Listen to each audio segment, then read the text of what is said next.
Hello, and welcome back to the tavern. You're watching Gatekeepers. In this episode, we're going to be discussing making your villain memorable.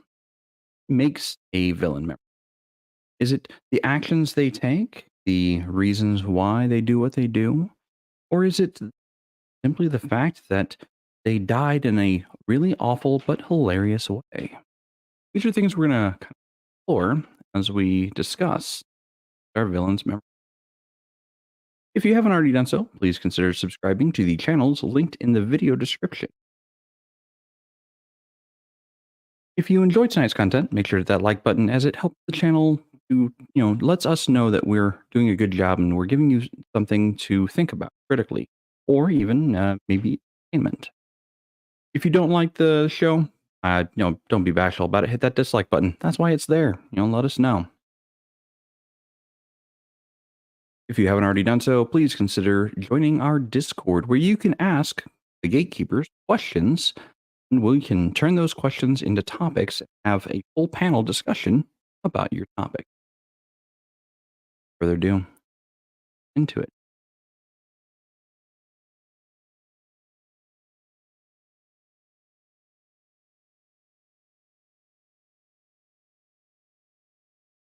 There we go. Technical issues over here. So, hello and welcome. Joining me this evening is going to be MarHawkman. Welcome. Good evening. And joining me also is going to be the crafting gamer, all the way over from the table rakers side of things. Yep. And Shadow of Shadow and Sun. Welcome, sir. Howdy, folks. So, how's everyone doing tonight? Perfect. I'm good. Yeah, I'm okay. So, I want to start off tonight by asking, even you in the audience, asking, what are some of the most memorable villains that you've had the experience of either watching as a player, using as a game master, or, we can even draw inspiration from literature or other sources. So what are some of your favorite villains and why are they so memorable to you? I'm going to start with Mar on this. Well, one of the ones from a Hyperborea game that was particularly memorable was this thing where we're going through this area fighting a bunch of different guys and don't really understand what the heck is going on. And then when we find out what the bad guy is, suddenly it makes sense because the nature of the bad guy was the connecting thing that tied the various minions that we'd fought earlier together. Because in Hyperborea, they have a bunch of things that aren't from Earth. And the things that aren't from Earth will have very, very strange motives for things some of the time. But, very much have motives. Okay. So what made the villain stand out to you? Well, it was an alien called Amigo. And it's like, oh yes, you're here. You know what? We were going to leave anyways. So you know what? As long as you get off our island, you won't die when our ship engines thing. And what made it particularly memorable was the fact that the bad guys actually offered to take us with them. Huh. Okay. But see, it's like Definitely. the way that the Migo do space travel, though they don't use spaceships in the sense that we think of. So going with them means having your mind turned into some sort of artificial life form so that you can use Migo methods of traveling. That was the like surprise plot twist after the surprise reveal. Gotcha. Okay. I'm going to hop down to crafting gamer. So crafting, tell me about a villain that either you experience as a player, game master, or even through media that really stands out to you. Well, as a player, I didn't have too many bad guy because my my GM, he didn't like to stick with a game for more than like 5 sessions, so I didn't really get any memorable bad guys. But in the way of media, the bad guy that I'm pretty sure a lot of people will agree with this, that I try to aspire to, not with everyone, but at least once in a while with my players, is Handsome Jack from Borderlands. He is a bad guy people just love to hate because he has that charismatic attitude. He knows he's right. He knows he's doing a good thing, but he's this psychotic bastard who does not deserve to be treated like the man he wants to be treated. And the game forces you to sit through so many cutscenes listening to him talk that while you're in the cutscene, you plan how you're going to kill him when the cutscene ends. Yeah, pretty much. He was designed around you can love to hate him to a degree that you are not just like happy to defeat him, but you're just like, oh, thank God I finally killed him. Okay. So the memorableness of him is his demeanor, his it's a overall combination of everything. It's his charismatic attitude with the fact that he does horrible things, like literally brags about scooping people's eyeballs out while their children watch and says he's the good guy while all this happens. Okay. That's awful. And it doesn't help that in the second game, when he shows up, you find out in the first game he was manipulating your characters, which just emphasizes how much you don't like him.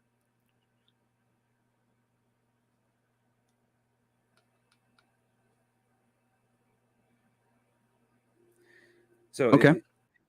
So that's the kind of bad guy I try to aspire in my games. Not always, obviously, otherwise people will just get bored with it. But someone you can just simply love to hate. The villains that you love to hate, those are typically the top of my list. Yeah. So what about you, Shadow? Tell me about a villain that you have had experience with that really sticks out in your mind. I'm going to go with the probably one of the most well-known villains with Migo. When he says Migo, I was thinking of the Migo from H.P. Lovecraft, Call of Cthulhu type stuff, and that's more of a minion. I don't know if that's the same thing or not, and I've never heard of craftings, but I'm going to go with Dr. Doom. Everybody has heard of him. Everybody knows him, or at least they think they do. And in reality, he's doing what anybody else might do if they were in the same position, and that same position being the second most powerful sorcerer on the planet and the leader of, the leader of his home country. I'm not sure if it's actually by birth or by hostile takeover. I'm really not sure about that. I've heard different accounts, but he thinks the comics aren't clear on that at all. He thinks he's doing the right thing, and many of us would do similar things to protect, your homeland. Now, mind you, it's not a homeland like here in the United States, so things are different, and in some places and in some aspects, the people do actually respect him, if not fear him, because of his power. Unfortunately, throughout the years, they've sort of played down his being the second most powerful sorcerer on Earth, but he doesn't go out and do sadistic, cruel, evil things. Everything he's doing is to preserve his people, his country, and to not have his country stepped on by all the other larger countries, because it is in fact a tiny little speck of a country. But he has a code of honor. He's not like the Joker, in it just to watch the world burn. He thinks that he's doing the right thing, and he's just got a lot of style. He's got the classic, the look that inspired characters like Darth Vader and other, Baron Karza and other characters after him. He's got it all. He's got intelligence, charisma, power, money. He's got it all, and yet he's still not destined to get what he wants. Although in the 2099 series, which I never finished, I don't know how that ends, but he seems to be able to just keep on going no matter how many times he gets defeated. He comes back one way or another to keep doing what he set out to do, which was make his country great. I could think of two major things with Doctor Doom, because as a comics guy, I've heard of him literally 30 years ago. Mm-hmm. One of them is the fact that the citizens of Latveria, as a general rule, obviously exceptions exist, but the majority of the citizens of Latveria have no desire to depose Doctor Doom because he actually treats them quite well. They have nice, comfortable homes, jobs, and lives, and they like it that way. Gentle dictator. The other is that in one of the 2099 comic related things, he actually did something that nearly killed him in order to prevent Latveria from being wiped out by what he called a rain of necrotoxins. Yeah, I don't really know all the details on that one, but it's one of those things. It's like, wait a second, he's risking his life to save the citizens. That's not what a villain normally does. Well, don't forget that the 2099 series, he was meant to be somewhat heroic. It was sort of, it's 100 years, because it was like 1999 when they did it. It was like 100 years into the future, and he was billed as something of the hero in the comic. It wasn't, they were really, really leaning into the benevolent part of benevolent dictator. Yeah. So as far as villains for me that really inspire me or that I find memorable, there was a villain in one of the games I was playing in, and it was one of the more recent games. But I was playing this shadow casting rogue. It was a unique take on 3.5, D&D 3.5, and I had this talent to be able to travel the shadow plane, almost at will, kind of like a shadow jump effect, but for miles and miles. So I had made friends with this NPC that could do something similar. He had an ability to very quickly move about, kind of like a on-demand dimension. And that's how my character bonded with this character. And I started relying on them for information, on paying them to aid me in my goals. And it turns out that character was one of the main villains that was causing a lot of our grief, a lot of our strife, and I was feeding him information unknowingly. After which, when I found out, I put the screws to the guy real hard. Like, I wanted that villain not to die. I didn't want to kill that villain. No. I wanted to make that villain suffer. Because of all the grief he caused us and all of the things that the character did. So to me, what was memorable about him is at first he was relatable. Like I could relate to him. I could become friends with him. I could see his vision. I could see where he was coming from, and I could share the opinions. But then his methods that he went about are the things that broke. Now the friendship broke with my character and said, no, what you're doing is wrong. We don't go about getting our goals this way. And it was a major point of contention, and he ended up being a fantastic villain. I never actually did defeat him ever. He actually got away multiple occasions because he was just that good.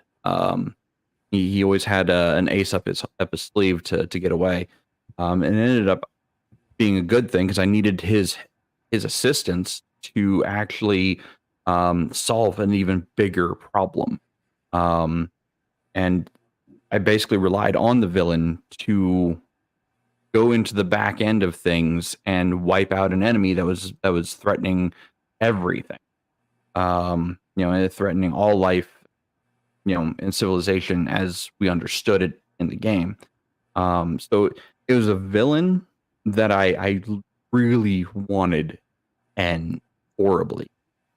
But it was a villain that I knew I could work with and rely on to a certain degree and, use to my advantage as a contact if I needed.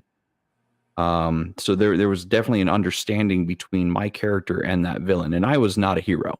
And I'll state that, from right now, my character was not a hero. He didn't view himself as a hero. He viewed himself as very much an anti-hero. He did not ever want to be called a hero or a savior thing. He wanted to do his job and live a peaceful life. That's all he really wanted. And when people started making his life difficult is when he really got pissed off and was like, fine, I will go do something about this, and you're not going to like the results, and I will not care. So that was the kind of character I was playing. But yeah, no, it was a great villain. And props to the game master, Scott, if you're out there. Tad was a great villain. So it sounds like he was a big fan of Dr. Doom as well, or at least Marvel Comics. Well, see, one analogy that popped into my mind here is actually because of the fact that I was talking to someone about this character online recently. Ada Wong from Resident Evil. She actually is kind of sort of this morally gray character because she's kind of sort of helping the heroes, but she's actually working for the bad guys because, well, her job is to keep things from, shall we say, getting too messy, which means preventing the evil guys' experiments from getting out of control. And she's not really there to help the heroes in the sense that the heroes actually want to be helped.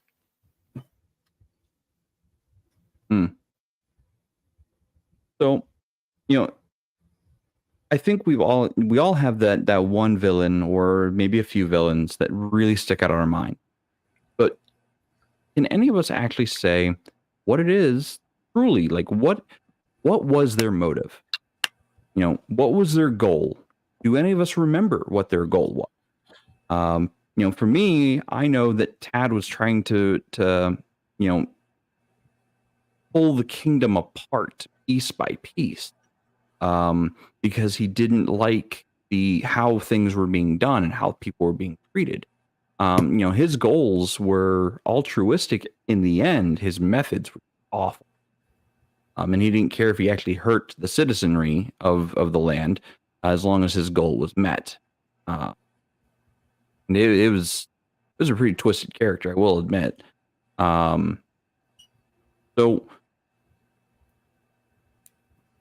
let me just state my piece on this. So just as player characters can be multifaceted, so too can your antagonist. So ask yourself, what motivates your villain? Why are they doing what they are doing? What is their end goal? And what prevents them from completing said goal without resorting to villainy? If you can place those objects or those things into your game, or for your villain, you can have a compelling story. You can have a compelling villain, and you'll have a villain that your players might either want to side with or want to stop, depending on method. So I'm going to go around, and to you, what makes a compelling antagonist? And why are villainous characters... actually, no, I'm going to skip. I'm going to leave that part off. What makes to you compelling antagonist? Shadow, I'm going to start with you. Well, right off the bat, any villain that is not the stereotypical psychopath that just wants to hurt and maim and kill and cause destruction and chaos and all that nonsense. There are very few people like that. And when we come across them, we put them in institutions because they are literally insane. I like to have a very sane individual as the bad guy, someone who has a clear-cut goal, a plan. Um, Gene Hackman's portrayal of Lex Luthor was a great example. I'm going to keep going into the comic book so that folks out there have some reference. Um, that version of Lex Luthor did not want to hurt anybody. He just wanted to elevate himself to become rich and powerful enough so that, for the most part, nobody could mess with him. He could have his little empire, his little chunk of, fame and fortune, because he did like being in the headlines. He did like, being interviewed. He did like, being in the public eye. He was an understandable human being who was just willing to go to incredible lengths to get the same kinds of things that everybody else would probably jump at had the opportunity begin given to them, to become rich and famous and powerful and admired, looked up to, maybe even loved by the regular people, because with his vision, he would then make the world a better place. Just, getting there was going to be a little messy. Oh, it always is. How about you, Crafting? What to you makes a compelling antagonist? Practically opposite of Shadow, because as soon as I hear that's the kind of person that guy is, it's like, I don't want to fight him. Sure, I'll get my hands dirty to make this world a better place. That makes him automatically not a villain to me. Okay. So a Most of person my willing to characters get their hands are dirty slightly is a zombie. villain. So Yes. you're okay with breaking the law to get there? Is that what I'm hearing, or you just prefer? That's the way I tend to prefer to play my characters. I am a little ridiculously tend to stick to the law. Like one time as a teenager, I stole M&Ms, just a little snack baggie of M&Ms, and I still feel guilty for it. So Okay, I like okay. to play grittier, slightly on the wrong side of the law. Not necessarily evil, but if someone were to hire me, okay, so you want me to get $20 from that dude. Does he owe you $20? Yes. Is it life or death that I get the $20? No. Okay. Well, $20. Some guy comes back. Is it life or death for that $20? Yes. Okay. I'll go kick the crap out of that guy. Bring you your $20. Just remember who did this for you. Well, one thing that I feel the need to point into here is that understanding a villain's motives doesn't necessarily mean you agree with them. Sure. We'll get I'm into just saying that. I'm just saying you get like Shadow's description of how a villain should be, and to me that goes straight from villain to, yeah, I'm getting my hands dirty, but I'm making the world a better place. Yeah. So what makes a compelling villain to me, it's just like what Kai's saying, Handsome Jack. Handsome Jack claims he's making the world a better place. He's not. He's making the world for himself. And only himself. Anybody that goes along, that is in his world, is being allowed to be there. But you could be taken out at any moment. You could be killed at any time. Hell, the way they portray the character in the game, he will, in his cities, he will walk down the street, shoot you, laugh, and when someone says, "Why did you shoot that guy?" Because I wanted to, and then keep walking. He didn't do it because he had a good reason to. But in his mind, he literally was, I did the world a favor. That guy needed to die. So the world is now a better place because I killed him. I can do no wrong. That is a compelling bad guy. Okay. Yeah, well, he measures the right and wrong by his own personal moral code and basically tells everyone else, I don't care about your idea of right and wrong. I don't know this character, so I really don't know how to. He sounds like a psychopath. It's from the is. Borderlands game series. It's actually one of those things you can like look up on YouTube because there's a lot of people that posted videos. No, I mean, but the way you guys are describing him sounds, kind of like a Joker kind of character who's literally a monster. No, difference between him and Joker. As opposed to Joker. Joker just wants to kill anything and everything, just for the fucking fun of it. No other reason. Handsome Jack wants to build an empire that is solely. No, he doesn't want to build an empire. He wants to build a religion solely around him. The other part with Joker. Handsome Jack that's interesting to hear is that Handsome Jack doesn't have a whole lot of difficulty acquiring minions because of the fact that there's a whole lot of people who are like, oh yes, you're willing to pay me for this and you probably won't kill me. Okay, I'll do that. And there's enough of them that he has an entire army of followers. But what makes him compelling? Like, why are you compelled or like, hate, or want to stop individual? Is it the fact that he's just malevolent? Is it the fact that he's kind of insane? Like, I guess I'm not fully understand. Like, I understand like those people who've played Borderlands will know this character. I have not. So Okay, I understand that there's going to be cutscenes. There's going to be dialogue between that character and the protagonist, your character, that you play, that makes you want to destroy the person, and that's what I'm kind of wondering. Like, what is compelling about the antagonist? From all the sounds of it, he just sounds like he's a megalomaniac psychopath. Well, he's a megalomaniac psychopath that has the ability to talk a large number of people into helping him. Okay, there it is. He's charismatic. Yes. He's able to engage with the people to get them onto his side, but somehow he's not able to get you, the player, onto his side. Well, see, you, the player, the reason you're not on his side is because of the fact that, see, part of the thing with Handsome Jack's charisma is that he only tells people things that he feels they would approve of. So his big picture goals are unknown to almost everyone. You, the protagonist, part of the reason why you are pitted up against Handsome Jack as the villain is because you at least partially understand what his real big picture goal is. And you know just how bad it is, even if you don't have all of the details. Which all starts in the fact that Handsome Jack you are a vault hunter. You are collecting vaults, for quick explanation, are alien caches of power and goodies. He is trying to eliminate all vault hunters from the universe. He tricks you into showing up, and then he's like, yeah, fuck you, you all die now. So from the very beginning, Handsome Jack is not even trying to get you on his side. He is, even though, and you come to find out later that this was actually a trick. He didn't intend to kill you there. He just wanted you to think he did, because he's going to use you to help him get the keys to the vault. And you actually find out about halfway through the game, you've been tricked by a character you really, really love. Because Angel is a cool character. You love her from the first game. You love her from the second game. You come to find out Angel is under his control.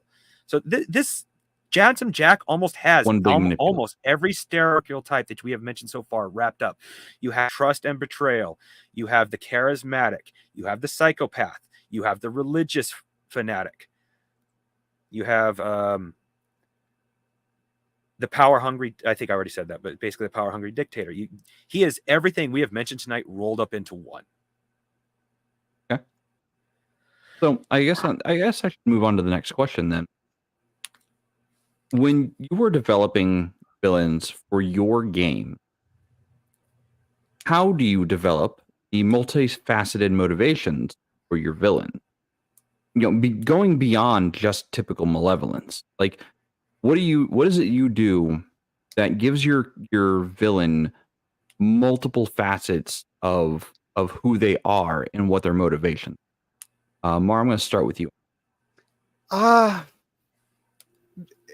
It's a piece of story writing advice I heard 20 years ago from J. Michael Straczynski. What is your end goal? Start with that and then figure out how to get there. So it's like, what is the big picture motive of your villain? What methods does your villain have available to achieve this goal? And so on and so forth. And it's one of those things where it's like, it's very situational on who the villain is, what the villain's doing. It's like Handsome Jack's goal. He wants a ridiculous amount of wealth and power, and he's hoping that he could, basically become emperor of the universe or something. But he's not going to actually tell anyone what his actual goal is. He's just going to tell them things to trick them into playing along with him. And that's his tool to get what he wants, is basically just literally lying to everyone he meets. And but like a different example though would be someone who is like Dr. Doom, for example. Dr. Doom got his start by making Latveria into a place people wanted to live in, even if it's a place where everyone plays by Doom's rules, or else it's a place that the people who are willing to play by Doom's rules enjoyed living in, which gives him a safe power base for which to enact his schemes of whatever his evil plan is of the day. Yeah. And okay, so him being a benevolent dictator allows for him to achieve his goals with the protection of his people at his beck and call, and his people will actually want to defend him. Yes. Because of the fact that Latveria has neighbors who don't like the Latverians, and the people in Latveria know that they are safe because they are under Doom's protection. Because Doom has an army of robots that are, well, let's just say real-world tanks. Don't bother. Yeah, the reason why I keep saying religious with Handsome Jack is many of the people that work for him literally believe he is the only salvation for the entire universe.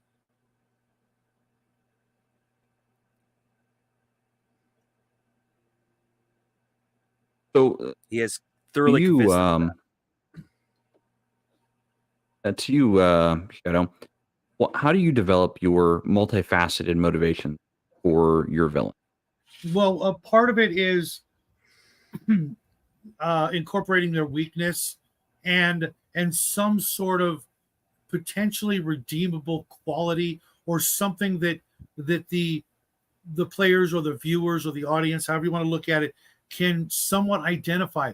What would you do if you were in that person's position? If you had that one thing, tearing away at your insides, what would you do to make it go away, to fix it, to change it? Mr. Freeze is the perfect example. Everything he did was for his wife. He would go to any lengths to fix that situation, to bring her back, to cure her. Something that most people can relate to. What would you do in that position if the person you cared the most about was in this horrific situation? Would you be willing to break the laws and all the rules to right this perceived wrong? And you bring a good point, because a lot of villains that I have had at the table as a player have just been one-dimensional. They only have the one motive, and that's it. Or the one goal, and it's very one-dimensional. However, a few times, and there have been more than just a handful. There have been several by some pretty masterful game masters who have set out a villain or an antagonist who has personal stake in things. And as you begin to understand why it is they are doing what they are doing, you start to go, they're not necessarily, they're a bad guy, but they're not actually a bad guy. To quote Zangief. But and that having that multifaceted of why are they doing this? Like once your player characters understand, you'll want to go, okay, how can we achieve your goal without you doing this? Like, I don't want to destroy you. I want to help you, but I don't like your method. Oh. Going back to the example of, the character I had interacted with, Tad, in actually, God, he just joined our chat here. Saw In that. Scott's game, Tad was this character. He was it was an assassin, he was a rogue, and I never understood all of his motives. Like, I did not know the full story there. And if I ever got to go back to that world and discover more of that story, I definitely would. But the character had motivations for what he was doing, and he offered uh, my character the ability to join him in his effort, but he never fully told me what those efforts were and what they would entail, which is why I couldn't get on board. I'm like, I need to know. Like, I need to know what this entails. I'm not going to be caught by surprise. But Well, that's actually kind of like the opposite version of the Ada Wong character, because in the one game that she's in, her role in the story is actually to try to tempt the heroes into helping the bad guys. And because it's like, in that particular game, the reason why Ada Wong was here was because the fact there's actually two different factions of bad guys: the local bad guys and the corporate headquarters bad guys. And Ada Wong is working for the corporate headquarters bad guys, trying to do things that fit their goals and aren't really something the heroes want. But they don't actually know what her goals are. They just know that she's not actually there to help them personally. She's just trying to use them to achieve her ends. yeah. So what about you, Crafting? When you are developing your antagonists for your games, what are your methods for developing the motivation? They're like multifaceted motivation. Like, where do you start with? Oh, that depends on the type of character that I'm thinking of in that exact moment. Like, it can be different from moment to moment as how I'm going to plan things. As an example, the story of the players bringing down an entire skyscraper to get at one alien demon, killing thousands, hundreds, however many people were in the building. I forgot how many. I was trying to make a character that, in the world I plopped them into, there was an interdimensional market.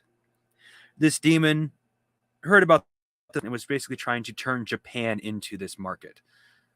Not into, but a new version of the market. So his long-term goals were basically making a high trade center, just in this case, instead of being interdimensional, being just for the world. So even though he was an evil demon, you could potentially look at it for a bonus for Japan. It would have just been under an evil demon's control. But I didn't just want, like you say, you got to make him at least a little compelling. So I don't usually do this as much as I love the Joker from Batman, because he is just a psychotic bastard. I rarely make my bad guys like that, because most of the time the players just go, okay, yeah, Monster of the Week number 3. There's some interesting psychology with Joker, and if you haven't read it, there is a book that explores the psychology of the villains in Batman. I might have to But look at that. Joker's trying to go psychology, it's all focused around Batman. Like, everything he does for Batman. Yeah. It's not just random chaos and random, let's see what kind of shenanigans I can pull this week. No, it's to gain the attention of Batman specifically.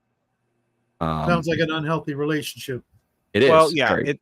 he's a lunatic, but like also it's one of those things where his the explanation for why he does things kind of sort of varies from story to story, and in some cases it's actually made out as though his whole shtick of being a complete lunatic is actually a front, and that he's really just putting on an act because he wants to trick people into letting their guard down. Okay. So as far as like what, you know, I'm also inspired to write better villains, to have better villains in my game. I will say that one of the villains that I crafted, their motivation was to die. They were this being who had lived for millennia. Everything they did to try to have a peaceful end to life backfired epically, awfully, horribly. And that's all they wanted. They wanted the peace of death because they were once mortal and something happened to them, some kind of curse happened to them, caused them to live forever. So eventually they're like, well, there is only one real power in this universe that can truly put an end to me. And I'm going to go pick a fight with, or rather, I'm going to go pick a fight with all 9 of them at the same time and hope that they can break my curse at the end. So that was their main motivation. They just wanted to go in peace and be in peace afterlife. And then they end up like Callisto in Xena the Warrior Princess, to chained up in a dungeon to 4 separate walls simultaneously. No, because actually, in pieces. they threatened to shatter reality. They were going around trying to break the very anchors of reality in that game world and shatter them so that the elemental planes would take over and start manifesting in the material world in such a way that would cause absolute cataclysm. And it wasn't just like the Prime 4 material plane or Prime 4 elemental planes. It was time, it was space, it was the realms of law and chaos. It was all of it. They were trying to quite literally destroy reality until someone stopped. And that was their end goal. They wanted someone to stop them, because they wanted to die. They wanted to go live in peace with their ancestors millennia's past. And the way they went about it was very slow and methodical. It took them over 100 years to develop the plan to begin with and start putting pieces into motion. But they had the time. So let's get into the next major thing that you can do with your villains. And this is connection. And connection is, oftentimes your villain have some kind of connection to one of the players, one of the player's characters, on either a personal level or a level of familiarity, of friendship. They could even be a mentor. And these connections can really either bring about some amazing role play or some really I don't understand why you did that moment. And would make the character think twice before just simply ending the villain. The character might want to save the villain or try to save the villain. So this is going to start with Mar.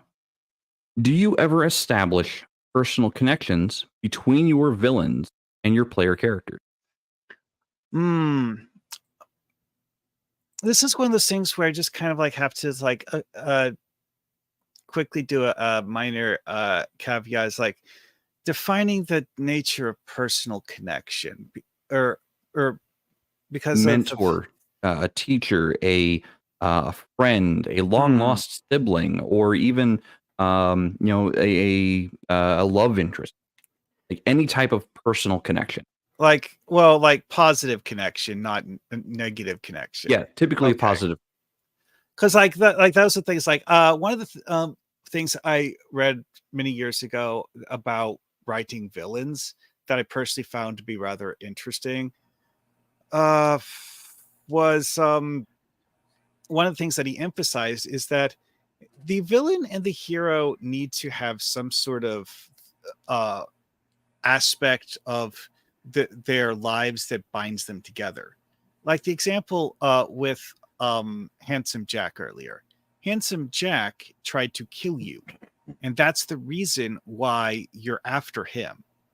You didn't just wake up one morning and see his face on the TV and go oh, that guy needs to die. No, you're there because he tried to kill you, and you know that he's going to kill other people if you don't stop him.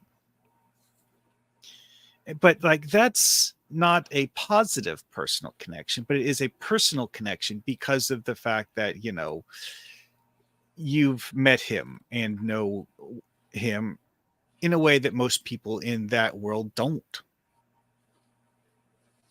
But like, positive connections, though, that's actually one of those things where it's very dependent on who the villain is. Why are you fighting this person?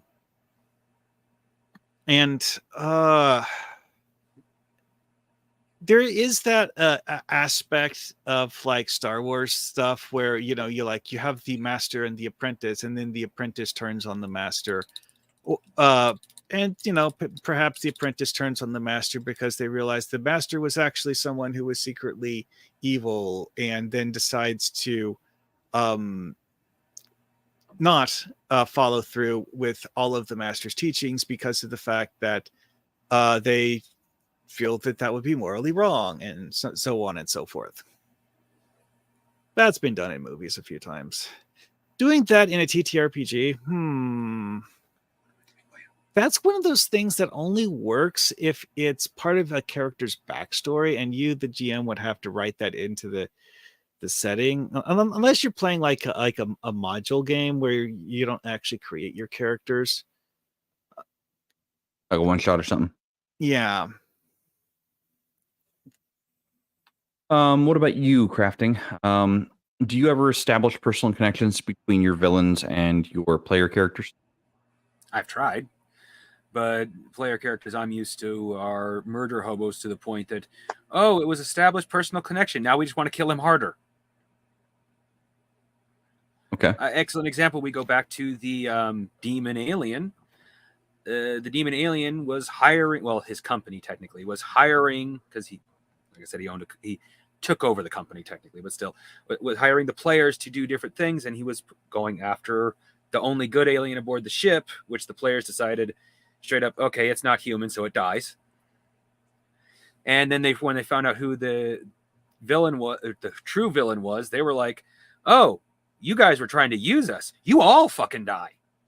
And then the ship hurtles into the black void, lifeless and abandoned. Oh no, this was on Earth. It was an over 100-story office building. They destroyed the base of the building with bombs. Just collapsed the building on itself. Okay. One way to go about it. But as you said, they were murder hobos. But they didn't really care, did they? No. This is also the point where I lost that group permanently, because I was like, okay, I'm tired of this shit. You guys literally got the government after you. You are considered official terrorists, even in the post-apocalypse. Yes, you have committed a crime so heinous that, and so public that everyone you didn't kill wants you dead. Yeah, pretty much. So what about you, Shadow? Have you ever had a villain that was tied intrinsically to, or through a personal connection somehow, to one of your characters? Absolutely. That's one of the best ways to make a villain, you know, to make it literally personal. That's the whole point. You know, there's all kinds of evil wizards and bad guys off in the, you know, another land that stirring up stuff. You really can't get any better than having that personal connection of the, you know, the soon to be villain having once been your best friend or anything but a love interest. Guys, don't ever do that. Don't, if your player hooks up with an NPC, don't do it. Don't ever do it. You will ruin it for the rest of us. Everybody else out there will be like, don't trust her, dude. Don't trust her. The GM's just going to screw you over. Don't do it. Use that actually to your advantage, you know, because in some of the greatest stories of all time, the love interest was constantly, you know, the Lois Lane damsel in distress. There's a reason that trope lasts forever, because it's one of the best. But yeah, I had one really memorable NPC that was more or less like a party member, in their wild excursions, doing all these things. And the whole time, this NPC had joined the party, actually saying, "I need your help to do this." And the whole time they were like more than happy to help. It's like, okay, cool, no problem. Sounds like something, hero stuff. Let's do it. Let's help this character out. And the whole time their goal was not exactly what they said. It was close. It wasn't entirely a lie, but there were some facts that had they known, they would have just strung that NPC up, and rightly so. But that was what made it fun, was stringing them along a little, giving them the clues, and then watching them just stumble and stagger right over the clues like they were I guess not clues. I don't know, words. But Dead yeah. giveaway. Yeah, Distractions. Yeah, I'm sorry, I got caught with the chat. Use that connection to make it, when the betrayal comes, it's that much more poignant. It hurts. I mean, you're like, oh, what? No, you were our buddy, you were our friend. Like Obi-Wan and Luke, or not Luke, Anakin. When we saw that, we all felt that betrayal. You were the chosen one. How could you betray us like this? It was immensely powerful because it was so personal. Here it was Obi-Wan raising up this kid to be the chosen one. Had believed in him, helped him, taught him. Saved his ass on more than one occasion, I'm sure, only for him to turn around and try and cut your head off. Mm-hmm. For me, I'm going back to the example of Tad. Yeah, my character, the Shadow Walker. I didn't realize he was the bad guy till, I thought he was an ally. I thought he was someone I could trust and actually confide in, and get stuff done, get my mission done sooner so I could go home. I didn't realize how much of a bad guy he was till I watched him murder what I believed at the time, and I think still my character thinks that the people were completely innocent. But he killed a woman who a pregnant woman and stable hand, to make an example.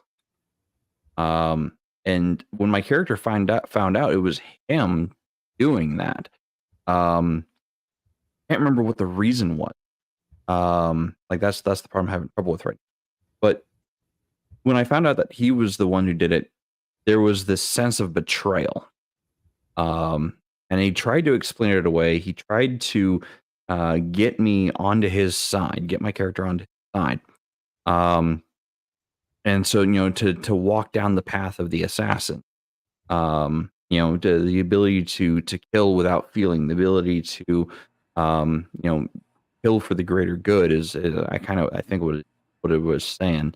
But the sense of betrayal, that I had felt as the player, and the character had felt, was such that I'm like, no, this is where this ends.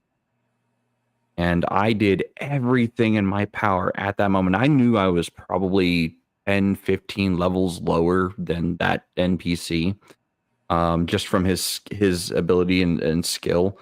I knew I was way outmatched, but my character didn't care. He's like, no, this ends now. I will end you. At that first sense of betrayal. And I think having established this character as a trusted ally and friend, and then having him betray everything I thought was factual about it, the relationship and the friendship, was just like, okay, no, this doesn't happen.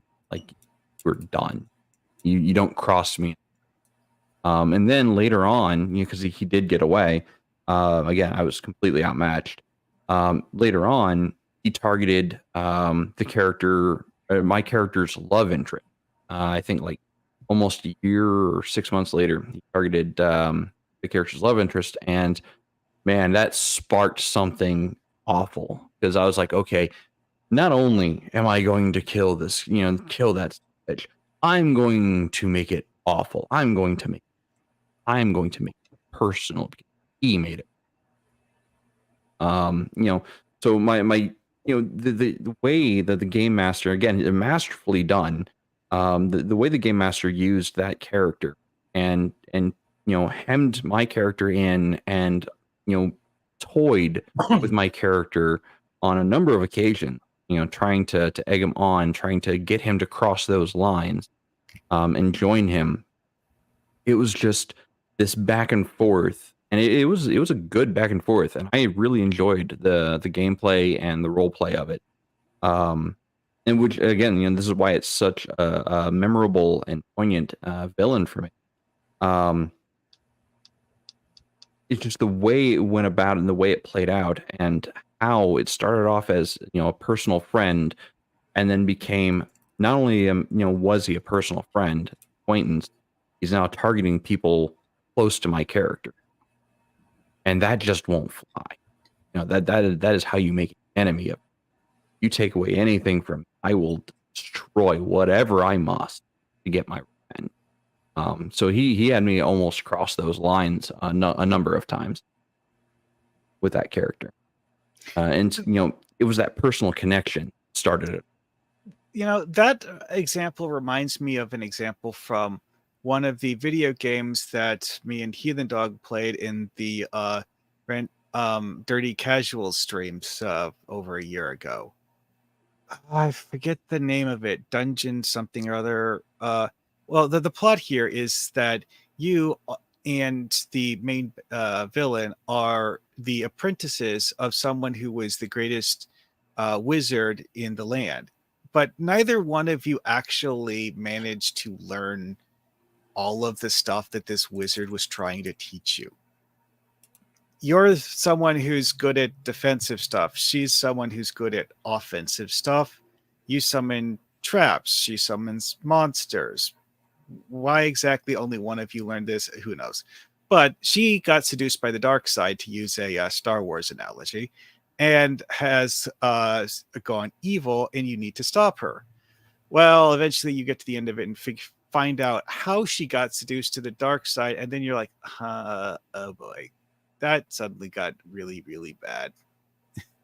Because you realize that, oh yeah, she's not the actual big bad.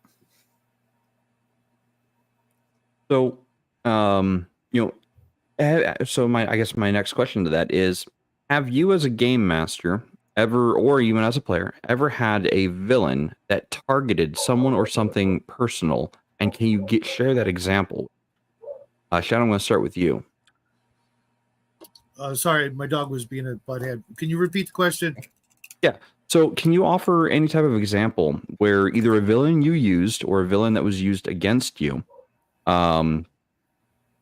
targeted something personal or someone personal to one of the players, and how did they go about it? Like, what was the reasoning, and how did you get to that point?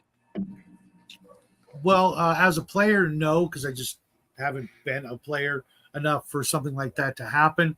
But as the GM, that's kind of the point. When they get to a certain level, is you find out what they hold most dear, and you kind of go after it. I mean, I hate to put it there on Front Street that simply and that basically, but how many times as the guy, the sword guy, lost his sword to continue the thing. You know what I mean? That's you wanted to say something, Mar?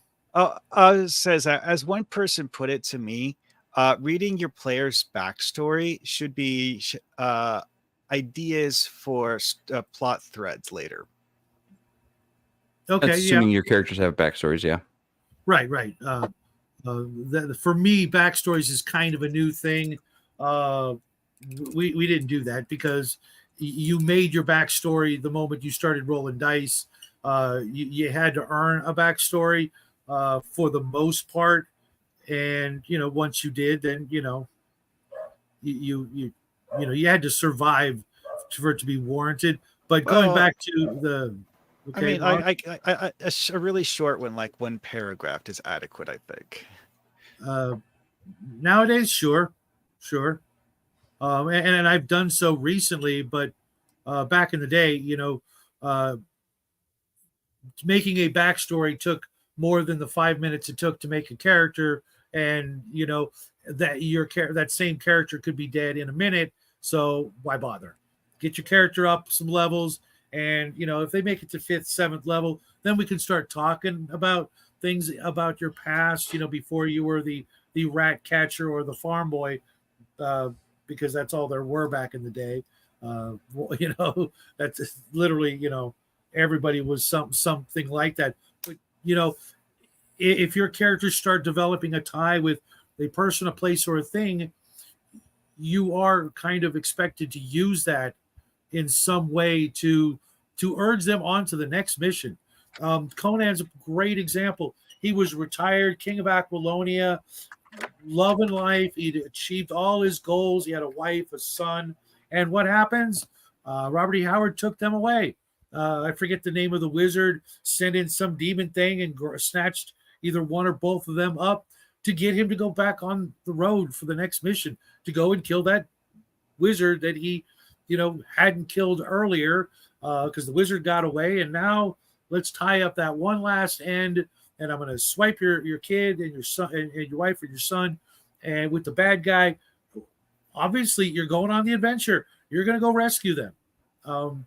Things like that, Lois Lane constantly being kidnapped, Jimmy Olsen, that kind of thing. Or, the sword guy's sword. If there's something, try not to, keep doing it with the same thing.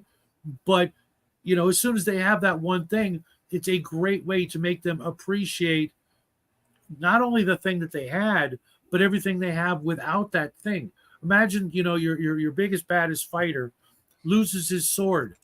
Was that sword all that made him what he was? Use it as a way to show the player that, what, without that sword, you're still a 100 hit point, 10th level fighter. Are you suddenly, Samson without his hair because you lost your sword? No, you've got 100 freaking hit points, a strength of 18 something. Go out there and do the stuff. Be the hero and prove, so to speak, that you actually deserve the right to carry around Excalibur, because even without it, you're a badass. With it, you're a force of nature. Well said. Thank you. What about you, crafting? Do you ever have have you ever used sorry, I just blanked on my own question. Sorry. Wow. That's what you get for watching the chat. I told you. Right. You made me a moderator. I can do that for you. And don't get me wrong, like chat, like you can chime in with your own questions about like how to craft villains too. Like bring it on. Or specific examples. But yeah, no, chat's been going awesome. Thank you. Yeah, so crafting, do you have an example of when a villain targeted one of your players, either items or a person or a place that they really cared about? And you share how you went about doing so with that villain. Sure. Just as an example. I have two examples. One that worked, one that didn't. We'll start with the one that didn't. So start with the worst first. My primary group, being a bunch of murder hobos, even though that was a very magical, very powerful weapon, literally just went, okay, you stole my sword. I'm literally going to take take the money that I did not realize this particular player was being really, really, really greedy with his money. It basically had an entire nation's worth of money to go out and buy a rune weapon.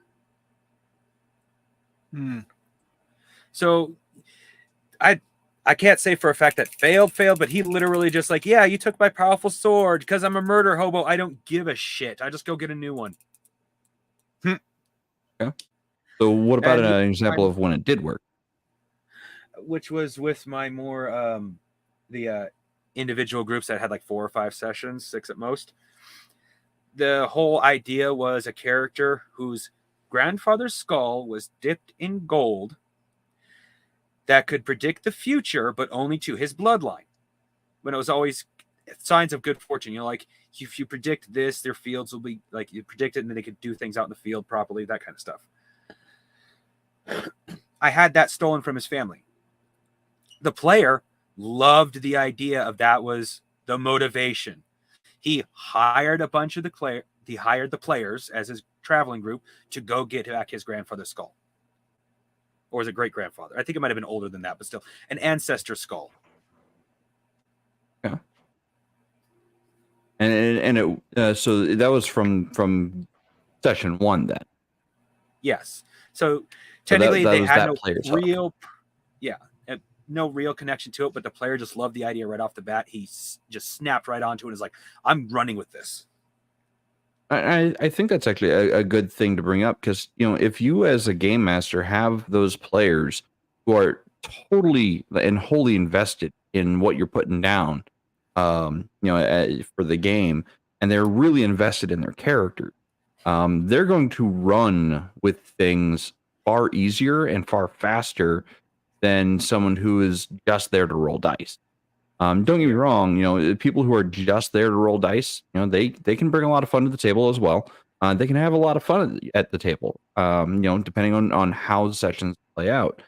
But those who are truly, truly invested in what the game master is putting together for them, and putting out there for them to pick up, they are the true gems. Those are the rare players that almost every game master wants at least one of or more of, because it just makes things flow easier if you have those kinds of players who are willing to at least meet the game master 1/4 to halfway, which is all I really ask for my players, is just meet me, you meet me 1/4 of the way and I will meet you the other 75% of the way. If you can meet me in the middle, meet me half and half, like with your effort and my effort, we can have a really great time. So I think that's something that definitely should be mentioned, is having players who are truly invested in what you've put together.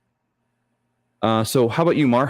Can you give me an example of when you targeted a player's connection or place or thing or person?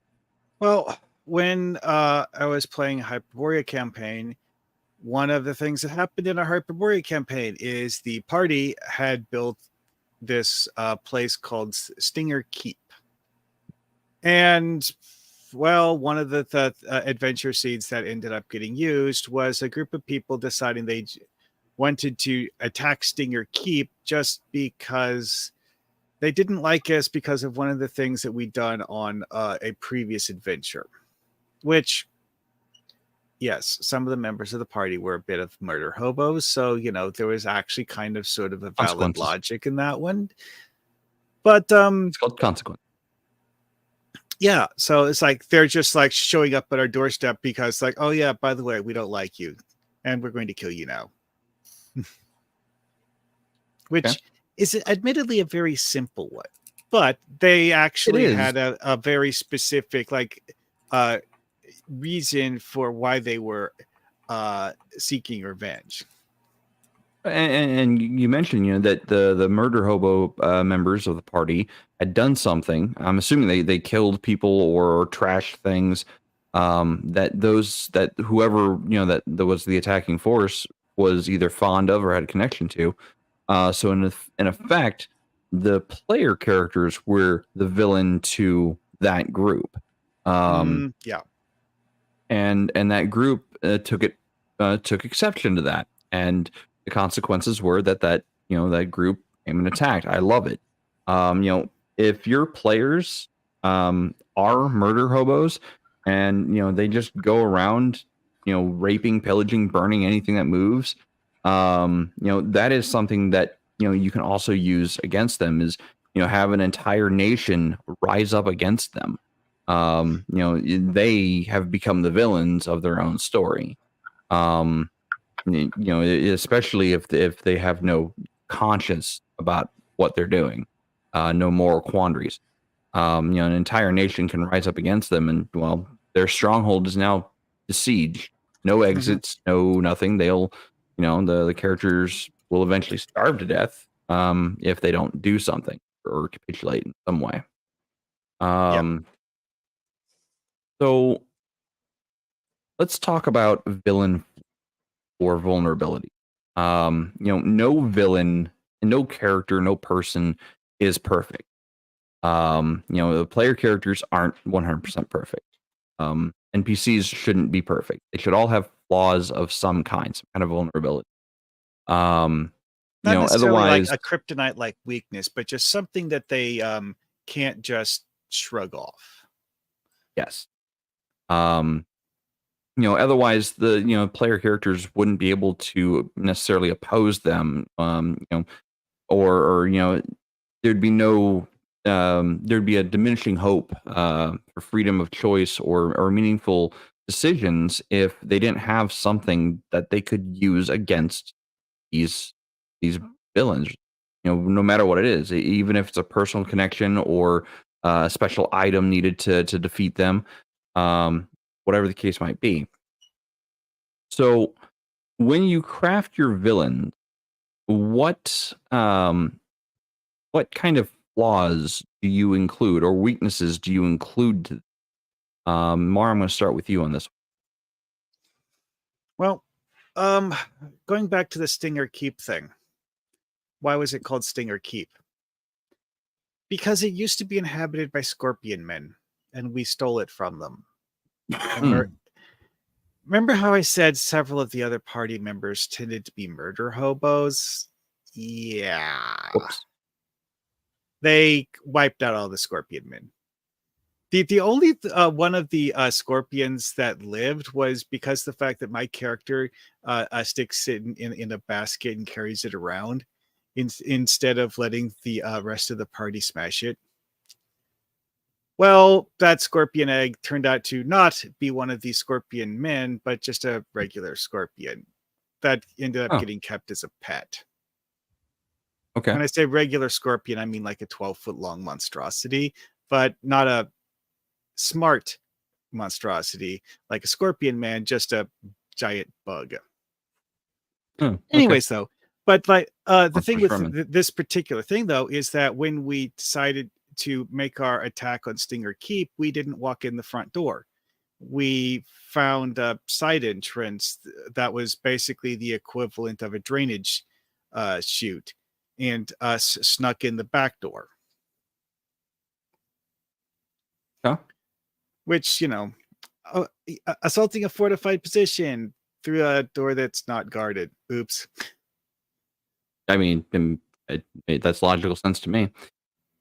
Yeah, but like that was a critical weakness in their defenses, and something that we actually spent quite a lot of time looking for, because quite frankly, walking in the front door of a keep guarded by scorpion men is not particularly a good idea. Because fair fights are suckers. What about you, Shadow? When you craft your villain, do you ever include any like flaws or vulnerabilities, or in some way make them relatable to the players? I try to, but sometimes honestly, no. Sometimes I'll start with, like a template, a wizard. A wizard has its built-in weaknesses, so I don't need to add something special, an Achilles heel or something like that. I tend to do that only with like either mystical creatures like demons or dragons, or something like that. Everything else seems to already have some sort of built-in weakness. Humans have all kinds of scores of weaknesses. Take your pick. We're really squishy. We need air and food and water and things like that. We have irrational emotional attachments to people, places, and things, again, that most other creatures probably don't, other than they're young, and demons and dragons that's iffy whether or not demons and devils have them, and whether or not dragons actually give a rat's after a certain point. They boot them out the cave, and you're on your own. I did what I could, kept you from getting eaten by me. Now, go do your own thing. But with like constructs, robots, anything that's like man-made or so alien or so magical that there's got to be a counterbalance, something that evens it out. Why would nature allow this thing like the elementals? They've got their built-in weakness. That's usually enough. Now sometimes through play, an NPC might develop an extra one, and that can be exploited, or like a ghost or something like that in a supernatural horror kind of game. They have that built-in weakness, vampires, but for the most part, that's usually enough for the players to just latch onto that obvious weakness and find a way to exploit it. I find that if I throw something else in there, it tends to make me want to beef them up even more. It's like, okay, well, if they have this weakness, they're going to overcompensate for it, and it can kind of nullify the weakness. If I'm going to put a weakness in like an NPC, it's got to be something really weirdly emotional and almost insubstantial. Calling him the wrong name. Calling Marty McFly a chicken and he just snaps, kind of. Something simple like that. And believe me, something like that can actually give them that one melee round advantage that they need, because you called them, their old, hated nickname from mage's school, and then they just snap, and then you zap them or you shoot them or whatever. But for the most part, not so much. What about you crafting?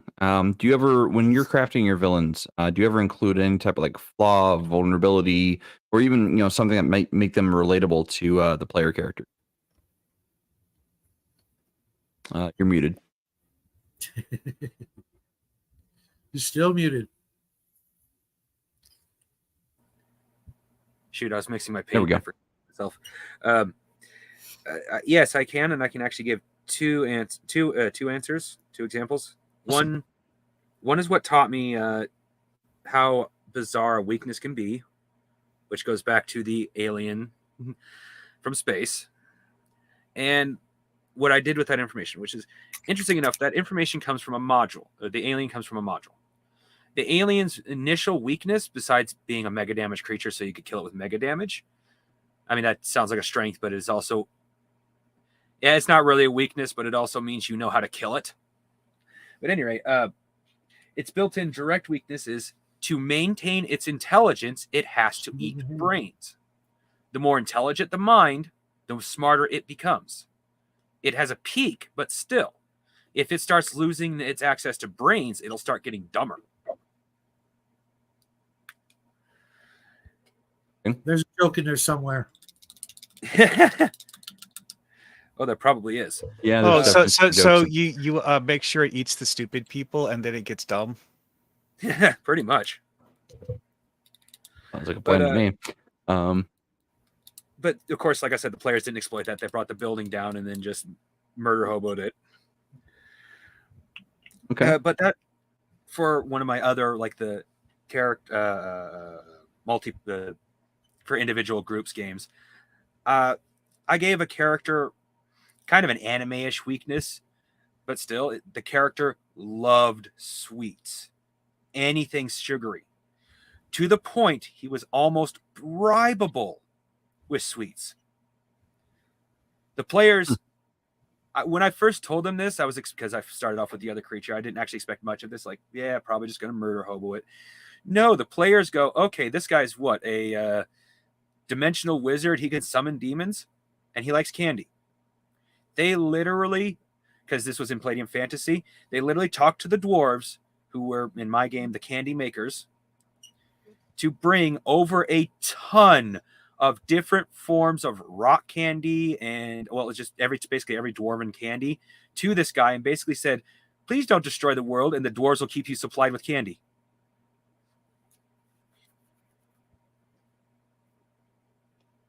I mean, this sounds like a plan. Yes. Yes, It and sounds I'm very. It like, does beginnings sound of a very plan. anime as well. Just saying. yeah. I Nicely was like, done. That was your I attention. wasn't expecting that, to the point that I was like, you know what? Yes, he's going to accept that deal. I'm not even gonna dice roll it. You bring me every year. You bring me a couple tons of candy, and I will just leave this world alone. Maybe weekly tributes. Yeah, maybe weekly tributes. Yeah, because at some point that sugar addiction is, well, I mean, I don't know. Do you have diabetes in your world? So Hmm. Well, there's magic, so build in the weakness. Just give him too much. Here. Oh, we said a ton. Oh, we accidentally brought you 3 tons. Sorry. yeah. Well, one example that I thought of while we were talking about this, which does kind of sort of fit with the whole like anime thing, is one thing I watched a few months ago was a video about someone analyzing the NPC Pokemon teams in the original Pokemon Red. Mm-hmm. Well, Okay. here's the thing. None of the teams in the original Pokemon Red is equal to what a player would use in PvP against another human player. Not a single one. The scariest NPC team in the game has a mix of level 70 to level 80 Pokemon. That's the biggest in the game, and that team is 10 or 15 levels higher than the second best. But here's the thing. Pokemon go up to level 100. So if you as a player have a level 100 team, the strongest NPC in the game, yeah. And also it's like a lot of the NPCs in the game don't even have 6 Pokemon. Like you, the player, will probably have 6 Pokemon on you at all times, but NPC trainers often won't. In fact, I think there's only 2 trainers in the entire game that actually do have a full team. When it comes to including flaws or vulnerabilities of my villain, first thing I do, especially if they are one of the sentient races, first thing I do is I make them relatable in some capacity. And I make them relatable because I want the moral quandary of my players to go, this guy isn't really that awful. Like, what he's doing is bad. It's illegal. It's not great. He could be reformed, but his ideals and his goals are noble at heart. Why are we fighting this guy? Why were we sent to defeat this guy other than to stop him from being so awful and going about things the wrong way? I love presenting those moral quandaries to players, especially if there's a paladin in the group. Like that paladin, if they don't make an attempt to save that villain and bring that villain back to the side of good, they're doing it wrong, in my opinion. And it's clearly outlined, of my good gods. Like, you are not a force to murder people. You are a force to save people. Having strength doesn't make you capable of being a tyrant. It makes you capable of service. And then that's pretty much the tenets of, the common tenets of my good aligned churches and religions in my game world is, just because you have strength doesn't mean you need to lord it over people. Bring them to your side and then help them, offer service. And if someone has, fallen, to the corruption, go them the right way, bring them back. And so when I have those type of players, those type of characters in my games, I always try to make sure that my villain, whatever their motive is, whatever their method or goal is, it's something personal to them because they were wronged in some capacity. They're trying to right that wrong by whatever means is available. And this gets to the next part of this is, are your villains justified in what they are doing? Like, when you create your villains and their goals, are they actually justified? Does what the villain is doing have a means or a purpose to actually have a good result when they're done, or fix a great wrong when they're done? And if they are justified in their actions, does this present a moral dilemma to your player character? It should. I just If thought of you're a really good example from a recent movie on okay, that one. I'll get to that. So if your villains are justified in their actions, if you made them that way, and you present a moral dilemma to your characters, your player characters, do they ever try to get them, get that villain back onto their side, or do they switch sides, go to the side of the villain? If you have an example of this, I would love to hear and how it played out. I got Okay, one. yeah, having players Go ahead, join team Mark. villain. I'll start with you, Mar. Oh no, I'll I start was with you, saying is Mark. that I haven't seen an example of players joining team villain, but actually, you know what? That Migo example, one of the NPCs that was following along with this actually did decide to join the Migo on their trip into the stars. Despite the fact that there's been like 100 people killed by the machinations of the Migo, not by the Migo personally, which is one of like weird things, is that the Migo are so apathetic to human life that they set up a whole bunch of things to defend themselves that basically just kill anyone for trespassing. And the Migo actually aren't directly in control of it. And that was the logic behind why someone would actually be willing to trust them and leave the planet with them. Okay.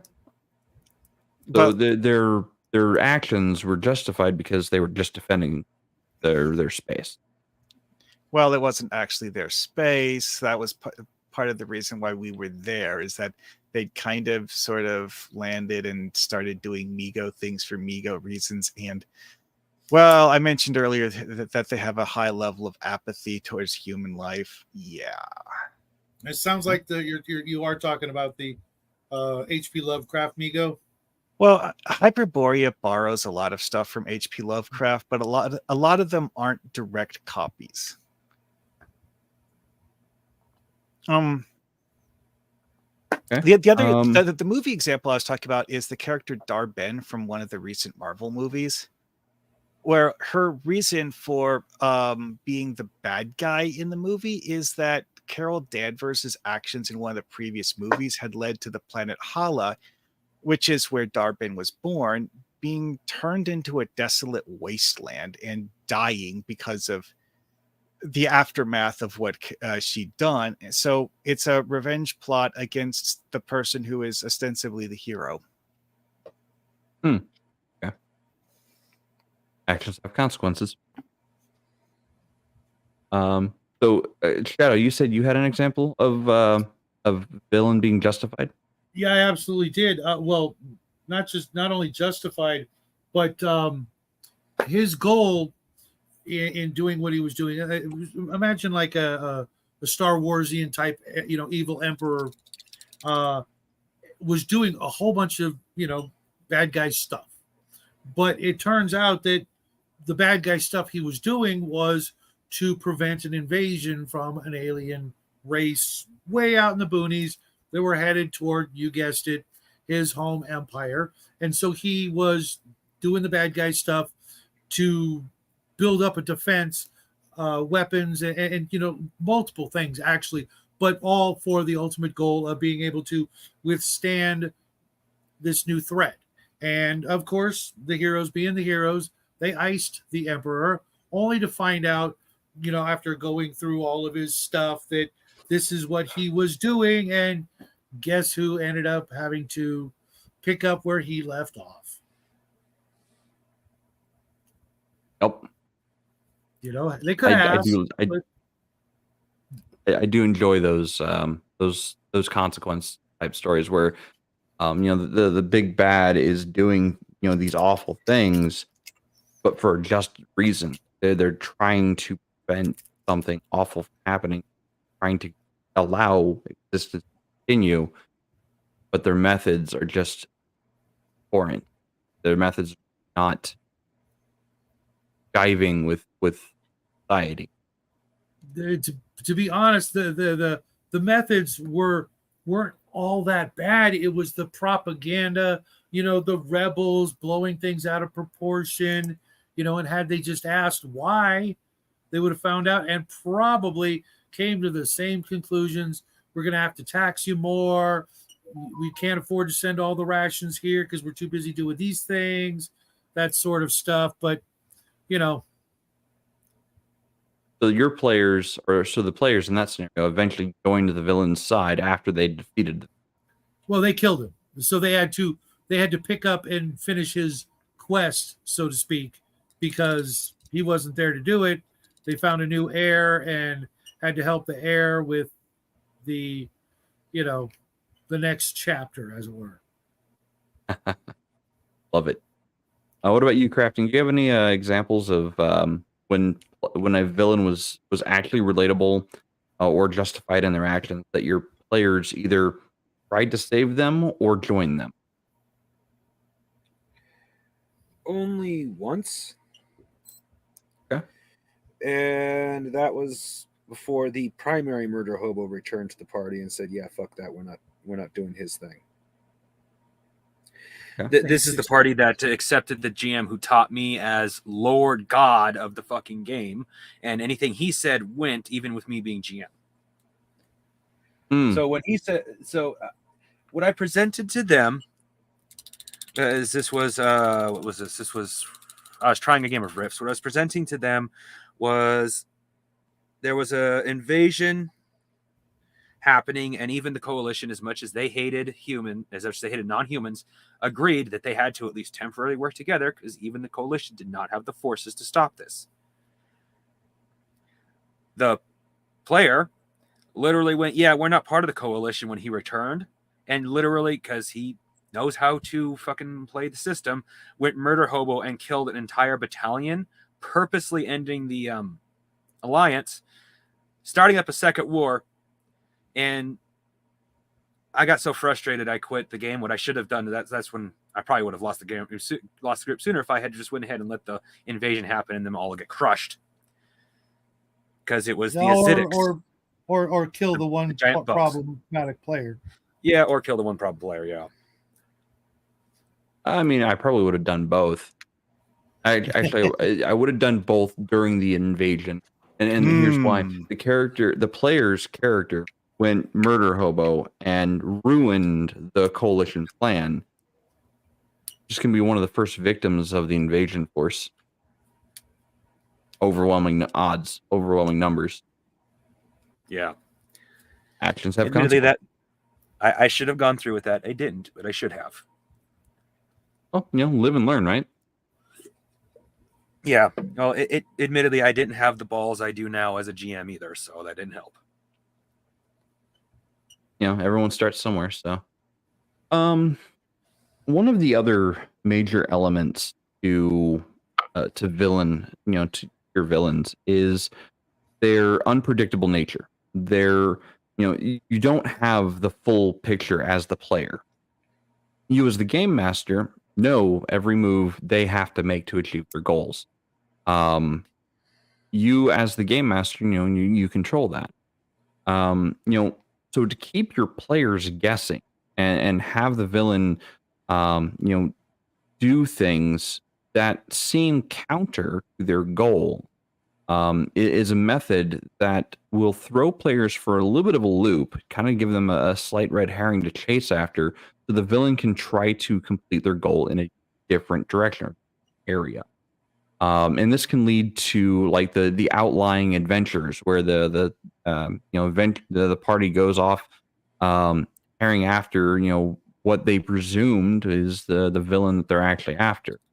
And this happens the closer the villain gets to his goal and seeing his goal to fruition. They'll start trying to throw the party off in more other directions so that they're left alone. And use that. That is a trope that is meant to be. Because even in real life, if you've got a person who's constantly interfering with what your goal is, you're going to switch things up on them. You're going to throw them for a loop and, change directions ever so slightly so that they go somewhere. So let's talk about gaming aspect of that, or the the methods of what we do to present other red herring options. So how do you incorporate unexpected twists into a villain's plan or alliances to maintain a sense of mystery or misdirection? Shadow, I'm going to start with you on this one. Okay, can you?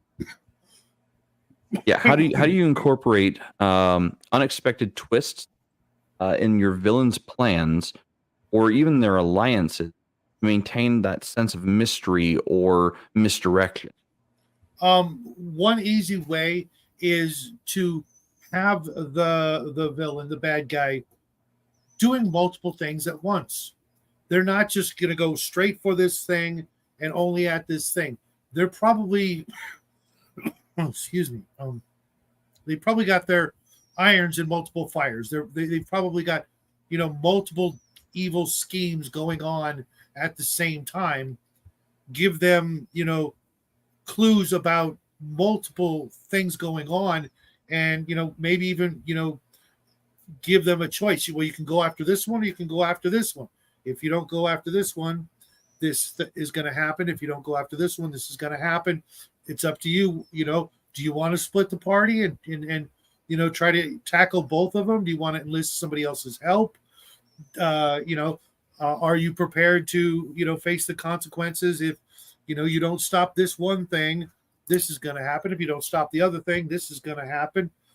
Give them multiple options, and maybe some of those things are in fact red herrings or diversionary tactics. Think like your bad guy and try to make them do the things that they're capable of doing. And by that I mean, don't just make them that single-minded. I'm just going after the Ark of the Covenant, and that's it. Everything else is doesn't matter. Well, maybe he's got an escape plan for the Ark of the Covenant. Once he's got it, maybe he's got these guys over here working on the escape plan.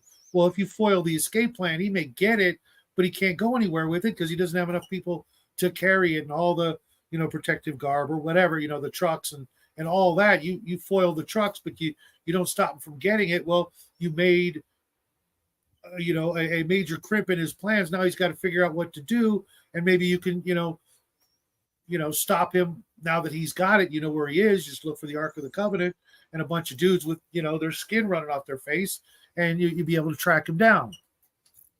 Or maybe have the big showdown. Sure, he may have the thing, but he's not getting away, so he's gonna have to fight differently. Things like that. Give your bad guy more than just that one-dimensional aspect and goal. We all have multiple things going on right now. Look at Crafty. He's painting and being in a show. He's got two things going on. He's probably also thinking about what he's going to do after this show is over, and how he's going to incorporate the things that he learned tonight to make his games a little bit better. Make your NPCs the same way. Have them working on more than just one thing at a time. Well said. What about you, Mar? Well, you ever have? I would go back to that thing that I mentioned about J. Michael Straczynski. Is that one of the aspects of his back end first method of writing a big bad guy is don't reveal the big bad guy all at once. You, the writer, know the full extent of the big bad's plans, what the big bad is capable of, and all that stuff. Don't just tell people who are watching that immediately. Give them bits and pieces, one piece at a time. And in a TTRPG, when you do that, that'll often surprise players because they don't. It's like the old thing of like attempting to sketch a picture of an object by touching it. It's like that's like what players are doing when you give them bits and pieces of information and they try to piece it together into a whole. It's like they don't really know what the whole looks like.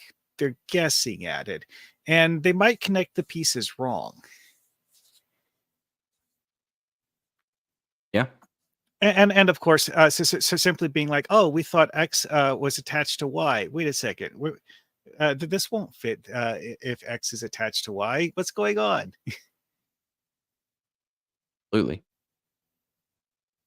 Feeling just the small bits, and only really reveal the bits that, are affecting players' characters' lives. Like, they're not going to get involved with the villain's plans from the get-go. They're only going to get involved when the villain's plans cross the paths of players in a adverse way. So if your villain's plans, move slowly enough and, take enough time, players may never actually. There might be villains in the world that are acting upon your villain, because it's a reaction. But your players are helping the villain, not knowing, by defeating all these other adversaries who are reacting to villain until they put all the pieces together. Like, why is that beast tribe over there going nuts? What's causing that? They never stop to ask those questions. Well, know that your main villain is moving in the background, surely. How about you, crafting? Do you ever incorporate unexpected twists in your villains' plans, or even their alliances? Maintain that sense of mystery or misdirection. You're muted, sir.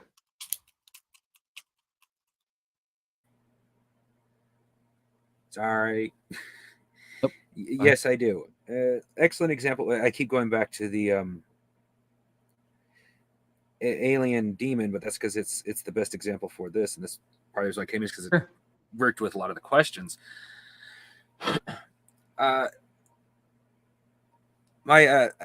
The first twist I put in to like kind of throw off the players that they might be getting close to the bad guy I wanted them to find was he hired them. Like at first, the company wasn't necessarily working against them, and they weren't necessarily working against the company.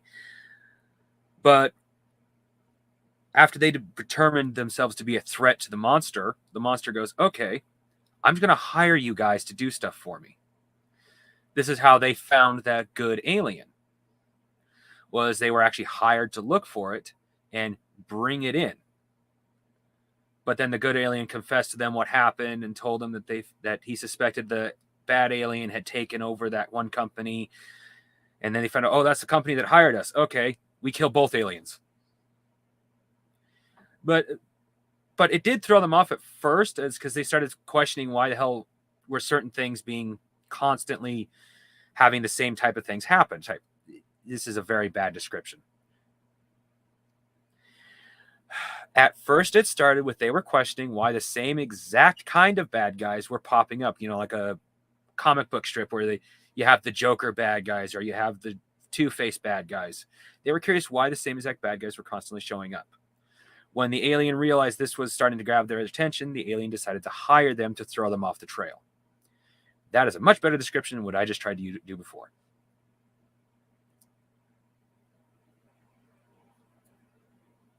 Sorry, fixing some of my mic settings because lady just let me know that my mic keeps dropping for some reason. Okay. I will see if this fixes that issue. I might just have to get closer to my mic because the gates are messed up. I'll fix it later. Anyway, so where were we? We've only got about 15-ish minutes left, so this is going to be the last question for the night. And that is, when you design your villain's master plans, do you ever have like countermeasures included in them? That if the plan is interrupted, some kind of unforeseeable consequence happens to the party, or something comes about because the party did this or stopped the master plan. Do you ever have that use that trope in your games? I'm going to start with crafting on this one. Not as often as I should. Okay. This goes back to the I didn't have that big of balls as a starting GM, and when that kind of stuff happened, I just didn't do the consequences I should have. Usually it was minor or practically non-existent, and it's just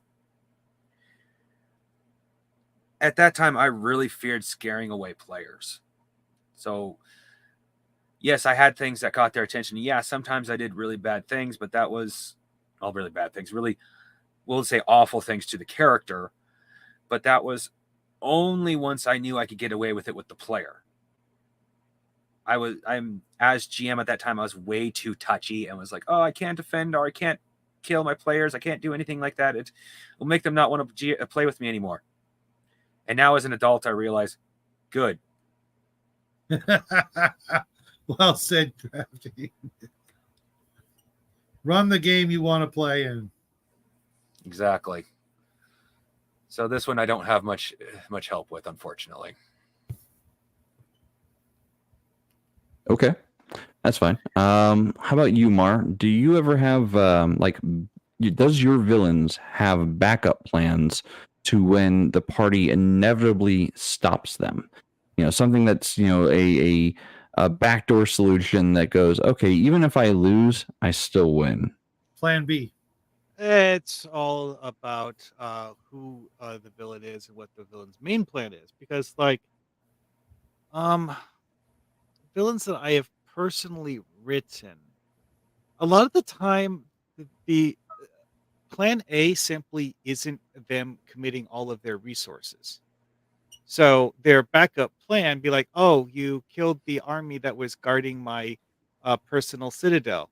Okay, well, now the army that was guarding the city outside is going to come after you. Now what?" That sort of thing, it's like because you have the bad guy with a cool magical weapon. Is that really the only magical weapon that the bad guy has at his disposal?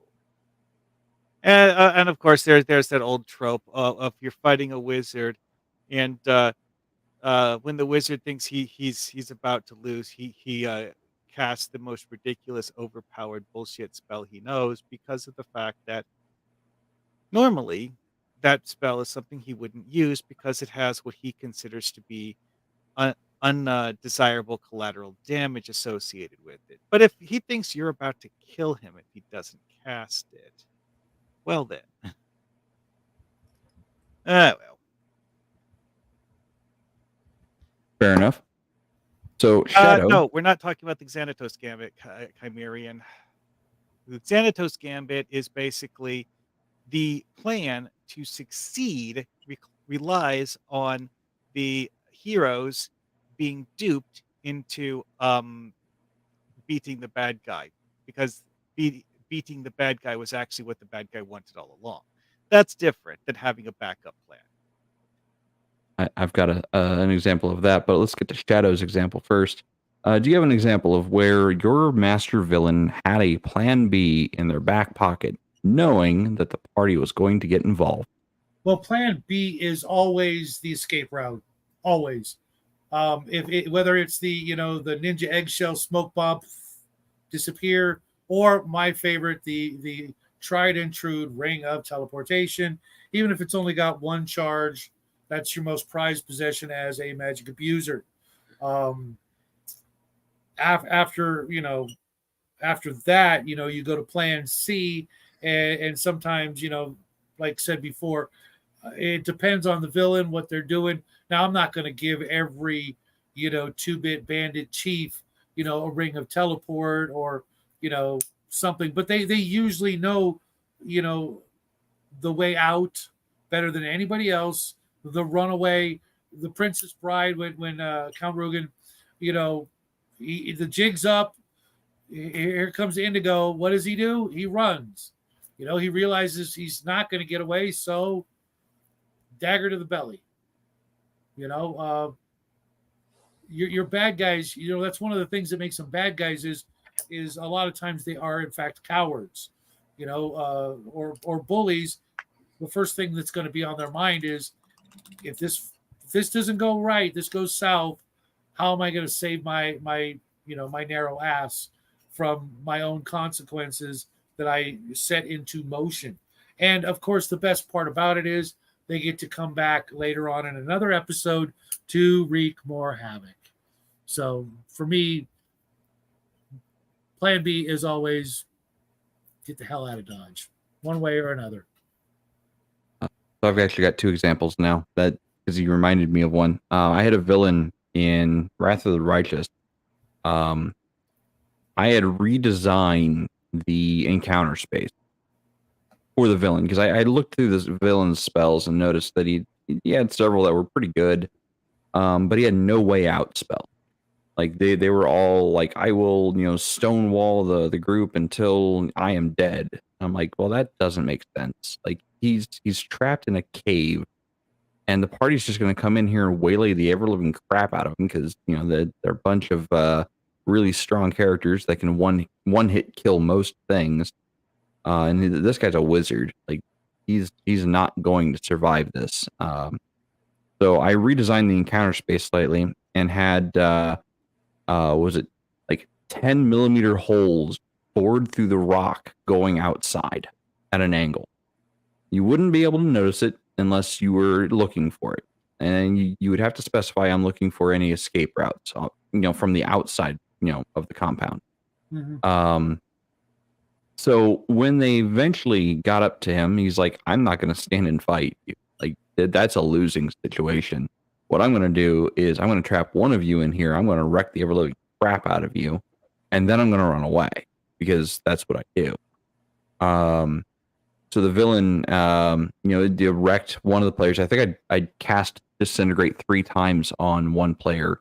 The first time failed, the second time hit them and disintegrated them, and then the second time disintegrated their disintegrated ashes, just to make sure they were dead, because, man, that player pissed me off during that game. That's so sorry, the F-bomb, but man, I mean, you might as well just say, oh, and by the way, don't come back. It was. I mean, they had a means of bringing them back. They were already mythic powers. The player. So. I mean, if he pissed you off that much. It was just. It was the sheer shenanigans of magic that he had that was getting on my nerves. I'm like, how are you doing this? Well, I gotta remind you, it shouldn't get on your nerves because you're supposed to be impartial and all that. Sure. But we are human, and I was starting to question, the game mechanics. I'm like, how is the game allowing this? Like, how what rules are we using here that's allowing this nonsense? Yeah, it's because it wasn't playtested material.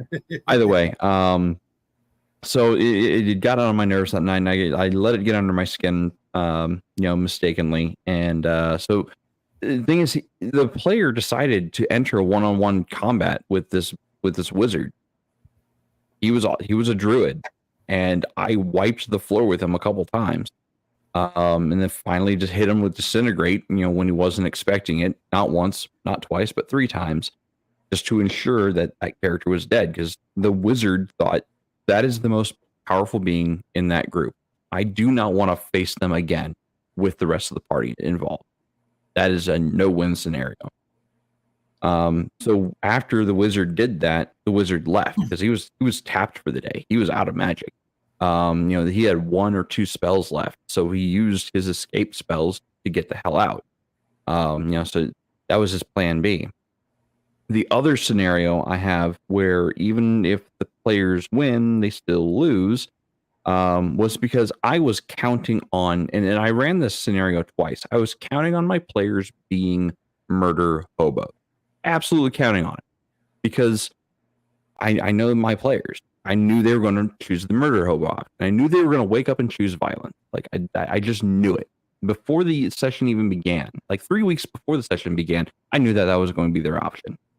So I tried everything through NPC dialogue, through even like incentives, to get both groups to take this person alive.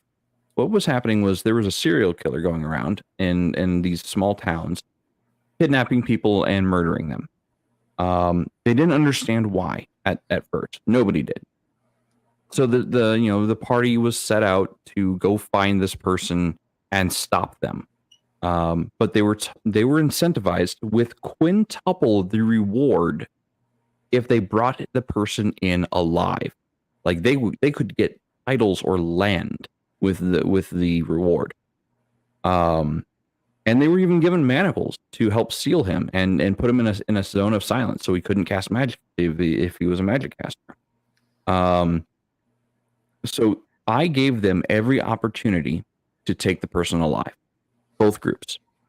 They all chose violence. Lady.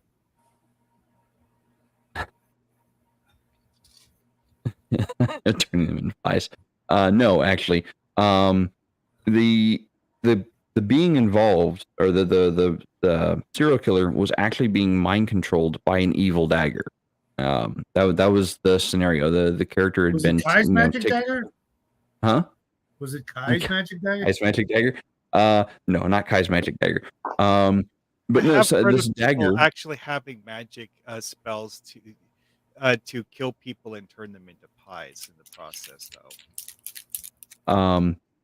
But anyway, so the character had gotten a hold of this dagger, and it had an ego. The ego beat his, and he'd turned into a serial killer because of the dagger. The dagger's goal was, once a certain number of deaths had been reached within a certain time frame, a rift to another world would open. That was the dagger's goal. Open a rift. The dagger was impartial. It did not care whose blood was spilled in the process.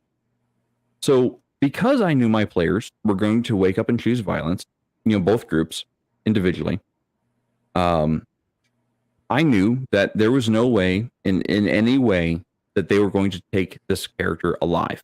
Even if the character gave up, if they managed to get the dagger away from them and they gave up, there was no way they were going to make it out alive. I knew this going into it. And my players didn't disappoint me. They chose violence at both groups. So they ended up killing the character, and the master plan happened. A rift to another world opened and pulled them through. Was it a dick move as a game master? Yeah, probably. But I incentivized them every way I could to have the character taken alive. I just had a backup plan in case it didn't work. So that's good. When you started describing that, my first thought was Johnny the Homicidal Maniac. Jaide, do your players watch this show? So that group happened 12, 13 years ago, and one of the members is a normal member of this group. The other people who were, well, I mean, he's a regular on the show. But the other players of those two groups, I don't think either. Actually, I think one or two of them might watch. But and if you were part of those groups and the game that I'm talking about, well, I knew what you were going to do before you were going to do it. I counted on you guys waking up. I counted on my party waking up and choosing violence. Does that make me a bad game master, or just really, knowing my players? Well, I mean, you remember how I talked about how in that one game of Hyperboy I played, we had that giant worm monster that might as well be unkillable and unbeatable pop up in that one game we played. Well, I mean, the entire reason that was there was like, oh, are you going to fight to the death, or are you going to run away? Because you don't have to fight to the death every time you see anything that even looks like an enemy. That was the entire point of having that encounter as part of the game we were playing. It's like, yes, you can try to murder Hobo the Worm. In theory, you might actually kill it. Will you live long enough to find out?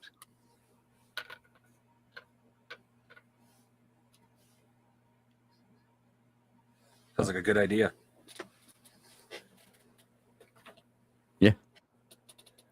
Oh yeah, for anyone who doesn't know, it's basically just a bigger version of the graboids from Tremors, except it has acid spit that could, in theory, one shot you. Oof. Ouch. All right. Well, that brings us to the end of the show. I hope that some of our techniques, our methods, our examples have inspired you to make your villains multifaceted and a little deeper than just malevolent asshat. Give your players something to invest in, especially if you have the players that are willing to invest in. Does anybody have any final thoughts or comments on this topic? Never be afraid if you want to. Never be afraid to make. We were talking about making your characters your bad dynamics. So never be afraid to make a completely psychotic bad guy, but add the dynamics as you go along, as the players start questioning why was he psychotic. Mm-hmm. What drove them there? Yep. Well, my closing thought for this would be, you don't need to give deep lore and logic to every bad guy. A lot of bad guys are just, this is someone who the real big bad hired to do a job. And that's as far as the logic goes. But the real big bad, you should actually think about it. And at least, figure out why the real big bad's doing it in more detail than just he wanted to. Absolutely. Great. And remember, guys, when you're playing your big bad, one thing I always try to do is I call it channeling your favorite villain, actor. Whenever I play a certain type of bad guy, I at least think, how would Gene Hackman play this character? How would he play this part? Maybe Gene Hackman's not your go-to. Maybe you want to go Christopher Walken. Maybe you want to go Bruce Stern, Dennis Hopper. One of the greats, right? But even if you can't do the voice and you can't sound like that actor or what have you, and sometimes maybe even worse if you can, because then it'll become a little comical. But think, how would that person portray this bad guy? And that way, when you go to play him again, it becomes force of habit, and it becomes natural to pretend that you're this guy playing that guy, a dude playing another dude, so that you can make your villains memorable, not just to you, but obviously to your players. And that way you'll have that little secret, amount of extra fun inside the game, a game inside a game, so to speak. You're playing the bad guy, but you're playing the other guy as the bad guy, and maybe see if the players can figure out who you were playing. Shadow mentions a guy playing another guy. All I could think of was Tropic Thunder. You were Black supposed guy to. playing a white guy playing a black guy. You were supposed to. That was the joke. Glad that it wasn't lost on anybody. The funny thing is, I've never seen the movie. Neither have I. I just know I've the seen joke. the film once, and that was all I needed to see. It's one of those movies that has incredible meme potential because of the fact that The whole movie is a meme. Yeah, it's like actually trying to watch it as cinema. No. Right. Just like Idiocracy, it was supposed to be a meme, but it's becoming, unfortunately, reality. Alert. Yeah, it was a spoiler. There we go. All right. Well, I hope you all enjoy the show. I hope you all get something from this. We do try to put that extra thought into our content and into why we do what we do as game masters. And if you have a question or a thought for a topic, please let us know. You can leave a comment on this video, or you can join our Discord and leave a comment in our general discussion or even suggestions box for a future show. I'd be happy to answer literally any type of gaming related questions. Especially if we can, make a topic out of it. And if we can't make a topic out of just one question, we'll add it to our omnibus when we next do that. We recently did one, the Purabus, and because the member Per had like 21 questions, for us. Like, you know what? Let's try to answer all of these in one night, and we got through a lot of them. So, like I said, if you got questions, we might have solutions or examples of things we've done, and we'd be happy to share them with you. So, thank you for joining us tonight. I wish you all a very good evening, and yeah, we'll see you next time with a new topic, hopefully. Happy trails, folks. Good night.